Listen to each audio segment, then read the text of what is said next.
Hi అండి. అనిల్ రావిపూడి అలానే మన చిరంజీవి గారి సినిమా అయితే షూటింగ్ స్టార్ట్ అయిపోయిందండి. నిన్నే స్టార్ట్ అయింది.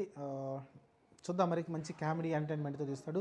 ఇప్పటివరకు అనిల్ రావిపూడి కూడా ఫ్లాప్ అనే సినిమా అయితే లేదు. మీరు చూసుకుంటే అన్ని సినిమాలు 'పటాస్' నుంచి చూసుకుంటే మీకు 'సుప్రీం' కావచ్చు, నే 'రాజా ది గ్రేట్' కావచ్చు, చాలా సినిమాలు అన్ని సినిమాలు హిట్ హిట్ అవుతూనే వచ్చినాయి. 'డాకు మహారాజ్' బాలకృష్ణ సినిమా చేసిన కావచ్చు, ఓవరాల్గా అన్ని సినిమాలు కూడా మంచి హిట్ అవుతూ వచ్చింది. రీసెంట్గా సంక్రాంతికి వస్తున్న అయితే మామూలు హిట్ కాదు, అది బ్లాక్ బస్టర్ కన్నా పై మాట ఇంకేమైనా ఉంటే చెప్పొచ్చు. అలాంటి డైరెక్టర్ అయితే ఈ సినిమా అయితే చేయబోతున్నాడు అనిల్ రావిపూడి. అలానే చిరంజీవి కామెడీ సినిమా చాలా రోజులు అయిపోయింది కాబట్టి చూద్దాం మరి చిరంజీవిలోని కామెడీ యాంగిల్ని ఎలా యూజ్ చేసుకొని అనిల్ రావిపూడి తీస్తారనేది చాలా ఉత్కంఠభరితంగా ఉంది. సినిమా షూటింగ్ అయితే స్టార్ట్ కాబోతుంది. అలానే విశ్వంబరావు పక్కన ఆల్మోస్ట్ షూటింగ్ అయితే కంప్లీట్ అయిపోయింది అంటున్నారు.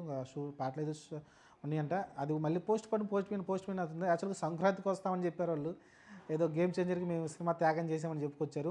మరి అలాంటిది ఈ డేట్ కూడా పోస్ట్ పోన్ చేసి అర్హర వీరమలకి ఇచ్చి వెళ్ళిపోవడం చూసాం మరి విశ్వంబర. మరి దానిపైన కూడా క్లారిటీ అయితే చూడాల్సి ఉంటుంది. సరే, ఏదేమైనప్పటికైతే విశ్వంబర చూస్తేనేమో ఒక సోషియో ఫ్యాంటసీ సినిమా కనిపిస్తుంది. మరి ఇది అవుట్ అండ్ కామెడీ సినిమా అని చెప్తున్నాడు. ఒక పక్కన అనిల్ రావిపూడి అన్నీ మిక్స్ అయ్యి ఉంటుందని చెప్తున్నాడు. ఒక చంటబ్బాయి టైప్లో అన్న థాట్ అయితే వస్తుంది. మరి చూద్దాం మరి చిరంజీవి గారి కామెడీ తోటి. ఎందుకని రీసెంట్గా అయితే కొన్ని సినిమాలు అయితే ఫ్లాప్ అవడం చూసాం. బోలాశంకర్ కావచ్చు, కొంచెం కొంచెం ఇబ్బంది పెట్టినాయి. ఆచార్య కావచ్చు, అంత అనుకున్న స్థాయిలో హిట్లు కాలేదు.